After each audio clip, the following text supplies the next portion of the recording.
Yeah. And my mom brought me up, so trust the authority. Trust people of authority. And you trust people of authority like the police. That's why you believe when those policemen took you away, you thought, as soon as I tell you I didn't do it, and as soon as you check my alibi, and certainly as soon as I do the lie detector test, you all are going to know that I'm not your guy. Absolutely. So were you aware that racism was that strong? Was that hateful? Was that you lived your whole life as a black man in Alabama? Had you not felt the fierce hold that racism has on the culture? Had you not felt it? No. Even when we was going to school, we would have some come by, picks up trucks and holler words of insanity and turn around and try to scare us. But we lived in a community where we didn't feel racism, and especially when it came to the police authority. We really thought what our parents had instilled in us, that these are your friends. They will, if you're in trouble, find an officer. If you get lost when you go somewhere, the police officer was the authority that you go to help you. Absolutely. It's like that's how I was raised too. Going to your school teacher. Yeah. You felt that was a person you can talk to and tell them something. But I had no idea until this. And I thought, really and truthfully, to be honest with you, I thought the authority would be more interested in finding the right guy. And so I had no fear until I realized that they wasn't about justice. They were going to frame you. They framed me. That they were going to frame you. Marissa Garnier Tigney asks, how has your friendship with Lester lasted? Lester's here, y'all. Lester, pull up a chair. Come on in here. You tell us, how has the friendship lasted? Yeah. Hi, Lester. Welcome to our Facebook Live on the Porch. How are you today? All right, good today. Good today. Great. Good.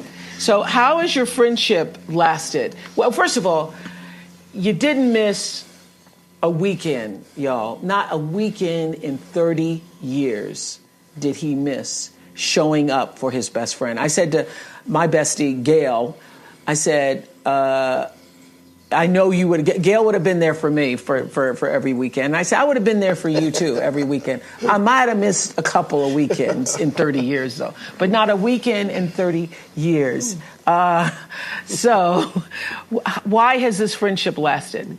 Well, our faith and trust in God, and our faith and trust in each other, knowing that in a time of need, you need someone to stand by your side. Yeah. And him being the guy that he was and the guy that I am, and the way we was brought up, that's what we look forward to seeing each other. Y'all have known each other how long?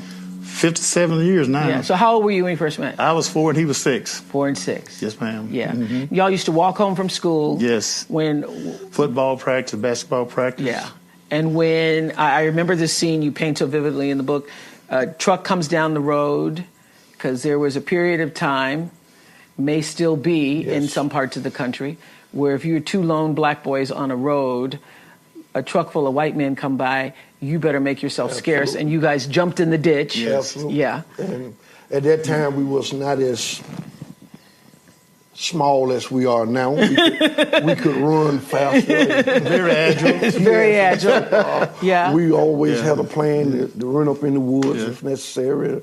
And there were some days we really did just lay down in the ditch, and they would come back and see where we was, and they couldn't find us.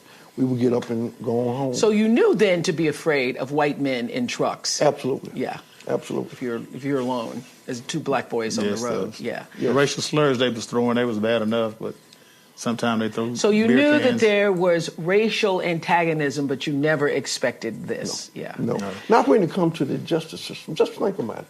Justice is supposed to be about finding the guilty person, not about just going out and finding any black person at random. Yeah. And to me, this was just a random, because I want people to look at my case. Don't take my word for it. Read it, and then ask yourself, how in the world did this man get convicted? But again, remind us of what the police officer said to you in the car when you kept asking him, tell me, what am I being arrested for? And he said, we're charging you with first-degree robbery, first-degree attempted murder, and first-degree kidnap. I said, well, I haven't done any of that. He said, let me tell you something. I don't care whether you did it or didn't do it. I'm going to make sure you found guilty of it. And I said, for a crime I didn't commit. He said, you must have a hearing problem. Didn't I just tell you I don't care whether you did it or didn't do it? And as we drove a little further down the road, He said, by the way, there's 5 things that are going to convict you. Would you like to know what they are? And I said, yes. He said, number 1, you're black. Number 2, a white man is going to say you shot him. Whether you shot him or not, he said, I really don't care. Number 3, you're going to have a white DA. Number 4, you're going to have a white judge. And number 5, you're going to have an all-white jury. And he looked at me and he said, do you know what that spells? And he repeated the word conviction, conviction, conviction, conviction, conviction. And at the time, you didn't believe it, though, right? Oh, no. I thought, they would get to a point where they go and test with it, the gun, they would find out that I was at work at this particular time, this particular day, and just come back and say, Mr. Hinton, you're free to go. We're sorry for that. That's why you were so happy that you had a white alibi. Absolutely. I cannot today even put on the smile that I had when I told him, when he told me the date the crime had took place. I said, thank God. I said, thank you, Jesus. I said, I have a white supervisor. He can tell you I was at work. And I said, oh, thank you, Jesus. And I thought by him being white, he would tell them, they would come back and say, hey, you're free to go. Well, they actually did. They said, he did tell them. We know, absolutely. Okay, good news and bad news. Absolutely. We know now you were at work, you didn't commit that crime, absolutely. But now we're going to charge you with these other 2 crimes. And the thing that got me, and to this day, he said, we have decided that now we're going to charge you with 2 counts of first-degree capital murder. I said, but I haven't killed anyone. I said, what you mean? He said, let me tell you something. He said, I truly believe you didn't do it. He said, but y'all is always taking the rap from one another. Y'all. He said, take this rap for your homeboy. And I, with tears coming down my eyes, I said, Detective, there's not a homeboy, not even Lester. I wouldn't have took that rap for Lester. I'd have came seen Lester, but I wouldn't have took that rap for him. I said, he'd come see Lester, but he wasn't going to take the rap for it. I agree with that. I said, but there's not a homeboy in this world I would take a rap for like that. Lester, you never doubted from the moment you heard that he was in jail. And what is amazing to me, astounding, not amazing, what is astounding to me is that you are carried from your home in handcuffs. You say goodbye to your mother, and you never see your home again. You don't even, you're not, arraigned and then charged and let out on bail. Or let out on bail and then come back with a charge. You are removed from your home. Yes. Water, out there mowing the lawn, and you never see your home again for 30 years. You never doubted, though. Never doubted one moment. When you heard he was in jail for murder, yes, you thought what? But I knew he couldn't have done anything like that, number one. And I said, well, it just takes a matter of time, to go through the system like they do on TV, as they put it, You get your alibi, and then they find out, they didn't keep do you it. for a few hours, find out you didn't do it, then they let you go. But you were sitting in that courtroom when the conviction of murder, and now he's going to be sentenced to death. You were in that courtroom. You're in that courtroom with his mother, your mother at the time. He actually says in the book, The Sun Does Shine, it's called Angela.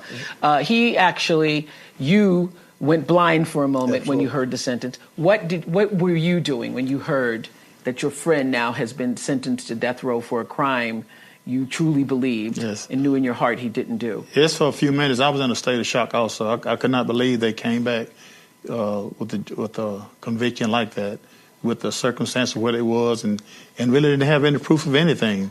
How could the system get it wrong at that point? Yeah. So I want to know, 30 years, as I said, is a long time. I'd be there for you, Gail, but every weekend, I know, some weekend I'd be tired. And you were working a job, working what shift? Third shift, most of the time. Working, that's 3 to 7? 11 to 7. 11 to 7, that's 11 to 7.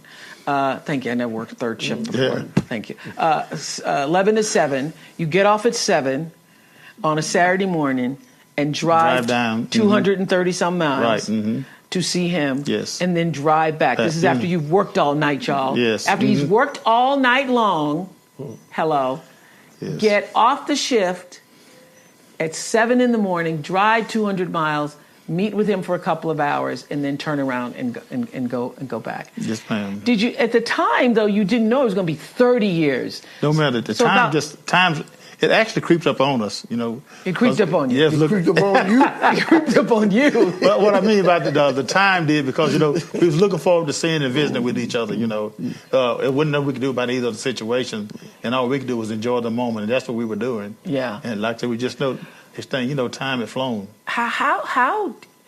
So is it just like that? Just became a part of your life? Every Saturday morning when I get off of my shift, I'm going to drive down there, no matter how tired I am. That's what we look There forward had to be to. some times you were tired, though, Yeah. Lester. It wasn't an easy trip, but as long as I got some cold water, I can go. Cold water and Cold keep the water. windows Yes, down. ma'am. Mm-hmm. Play the music up loud. Yes. And get there. Well, I would tell him, listen, don't come when you're being worked all night, and just wait when you can get off for a day, and try to come then if you can.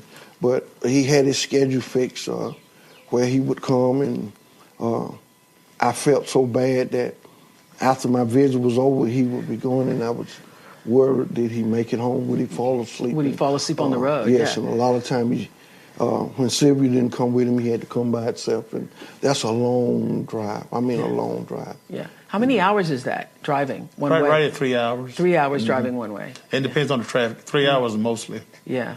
We did it in 2.5 sometimes. Depends on the spotters. Did it ever occur to you, like, this weekend, I don't feel like it. I don't know if I'm going to go? No, there was never a time for a visit that I felt bad. I always look forward to it. Really? Yes. Mm-hmm. And you all, you were telling me at dinner last night that you all would be carrying on so at the Yes. table that people would Yes. wonder what's going on. Well, again, in my mind, I wasn't there, but I was there when he came. And he came to what I had adopted as my house. And when we was taught, when someone come to your house, you entertain them. Uh-huh. You make them feel at home. Yeah. And did I ever make him feel at home? Yes. And so we would be sitting there and just laughing, and one of the other deaf row inmates would come say, hey, my mom said, can they come sit over here? And I said, tell her she don't want to sit at this table. And first, not only Yeah. that, it was against the rule to mix. Yeah. You have to stay at your own Yeah. seat. But I just would be telling them about little things that happened on the road, and some of the dumb things that officer would be on said, and he would get a big laugh. Somebody asked, were there any staff, I don't know who asked this, somebody just asked, were there any staff at prison with compassion? Oh, absolutely. Yeah. Good people work in bad jobs. But as a fellow death row inmate, I'm glad that it was some good officer work there. You need good officer to sometimes balance the bad officer. Yeah. And so I won't sit here and lie and bash the officer. They was decent officers. Yeah. Tell us about the time one of them said that their mother-in-law died unexpectedly. Oh. That was funny. You said that at dinner last night. I was sitting there, and the officer come by counting. He looked at me, and I said, hey, how you doing? And he said, oh, I'm not doing too good today, Anthony. And I said, well, what's the problem? He said, well, my mother-in-law died unexpectedly. And where in the hell was you expecting her to die? I mean, that particular day I had a visit, and I went out there to Lester. I said, you won't believe this Yeah. here. I said, officer told me this morning that his mother-in-law died unexpectedly. And I said, to be honest with you, do white people know when they gonna die? We don't. So he laughed about an hour off of it. He said, man, you just as crazy as you want to be. I said, man, you won't believe the stuff that go on back there. And the officer tell you some crazy thing. And that's how I made my day.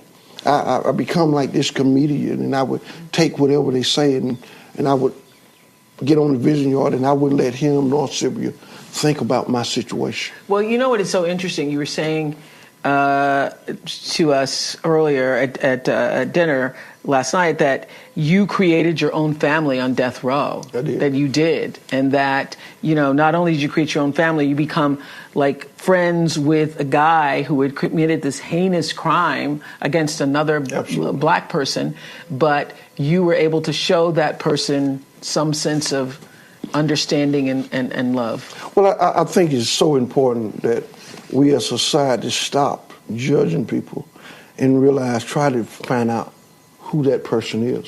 Mm-hmm. And as I say in my book, this Ku Klux Klansman was taught hate all his life. And just as he was taught hate, no one taught him love until he came to death row. And I often wonder, why is it that when someone is being taught hate, that the authority can't go into that home and rescue that child just like you would go if you seen a mark on his arm or something. Yeah. I think because hatred is its own cancer. Hatred is its own cancer. And this kid was being abused. Yeah. But society